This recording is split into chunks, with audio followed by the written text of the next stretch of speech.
Over her resume, it seemed like she always kind of ended up running those organizations at the top of those organizations. 43 years as a teacher, librarian, library coordinator, and ultimately curriculum development, both in Bloomington, statewide, and even on a national level. So 43 years with the Bloomington schools. That's just amazing.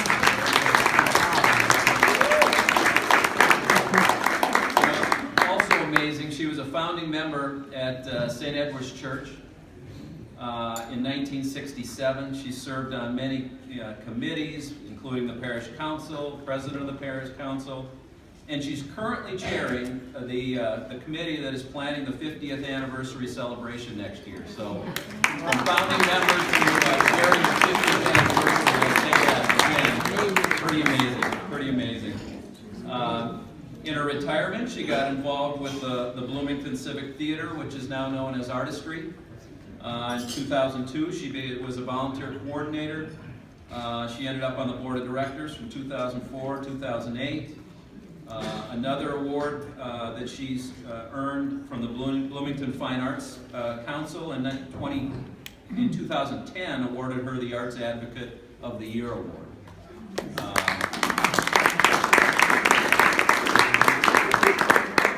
Many local and statewide appointments. I'm going to highlight just a couple. She was from 1980 to 1987. She served on the South Hennepin Human Services Council. The last 3 years she was the chair. From 1984 to 1990, she was with the Bloomington Advisory Board of Health. She chaired that the last 2 years. 1983 to 1988, she was with the University of Minnesota Heart Health Advisory Board. And again, the last 2 years she was the president. So it was a busy 1980s for you, Joan. So Joan has long been a leader here in Bloomington and never been shy about rolling up her sleeves and getting involved. I'm going to ask the Bloomington Mayor, Jean Whitstead, to come up and say a few words. Nice kid.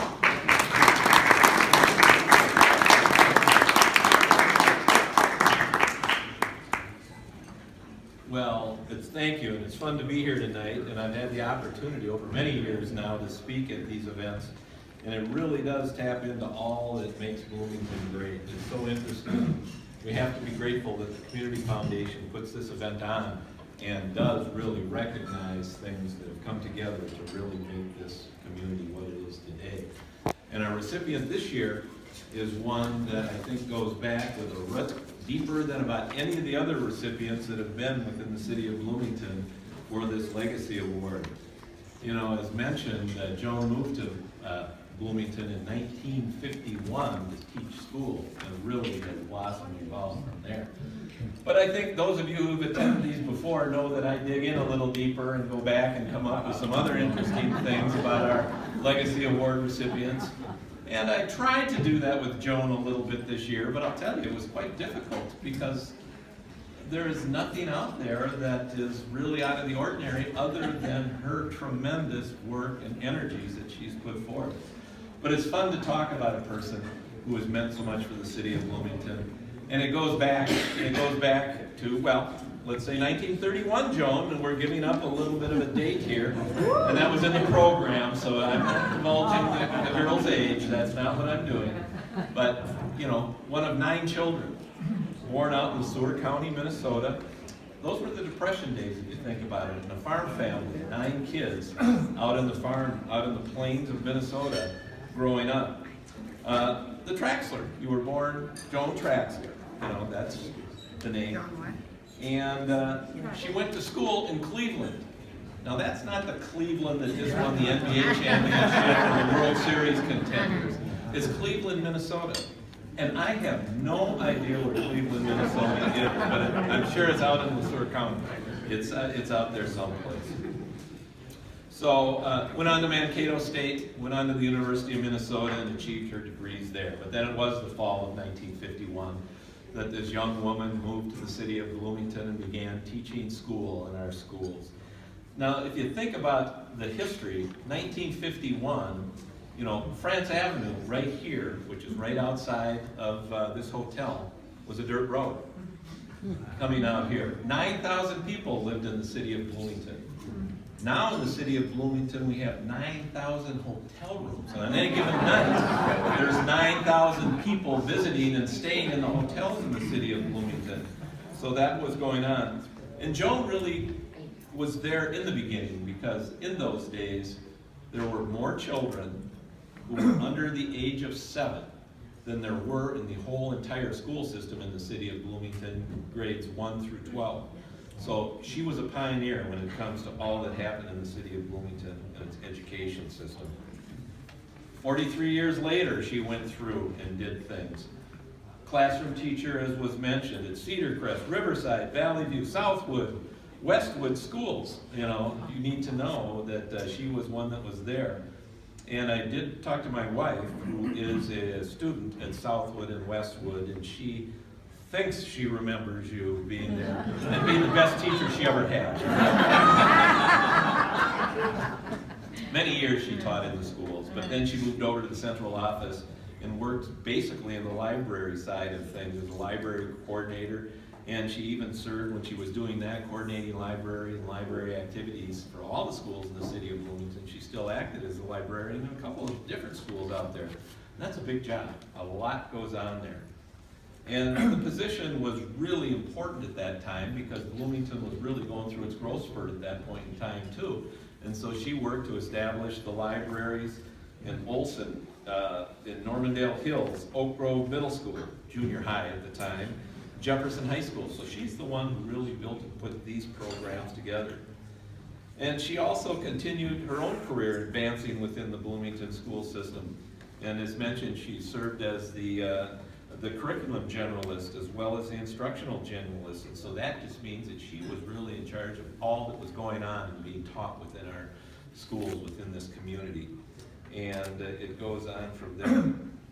Now, as it mentioned, she's been involved and engaged in so many different things. And she either started or created so many of the programs that are still alive and well in the Bloomington school system.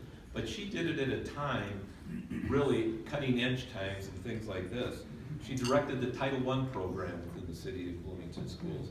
She implemented the Title IX requirements throughout the school district. She developed and coordinated the gifted and talented programs that are now so popular and doing so well within the schools of Bloomington. She planned and organized the K-12 instructions for English as a second language program in the city. And think how important that is and how it's evolved and developed to where it is today. Totally dedicated to providing education to all the Bloomington kids. But she was really out front and ahead of her time, because she provided even more. It was mentioned that Joan served on different communities like the Bloomington Heart Health, the ongoing advisory board of health in the city of Bloomington. And she knew that, so she worked on different programs really that could be delivered greater services and things to the kids. She served on the Food and Nutrition Council within the city, way before there was all the awareness out there regarding diet and nutrition for the students and things like that. Joan knew it, Joan started it, Joan made it happen.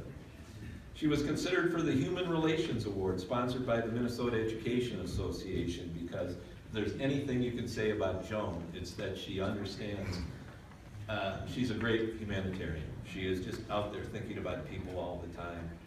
The superintendent appointed Joan to the Minnesota Heart Health Program.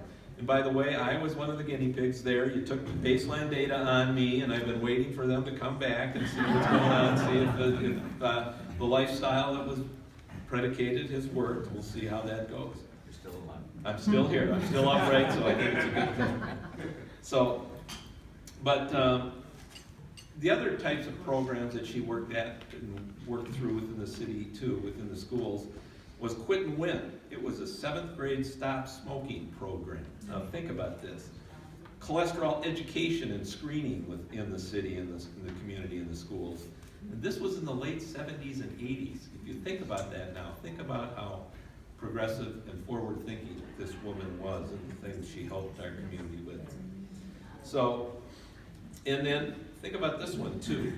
Joan served on and actually chaired the Bloomington Intercultural and Non-Sex Bias Committee back in the 70s and 80s. If you think about this, These are all the social issues, the types of physical issues that make the community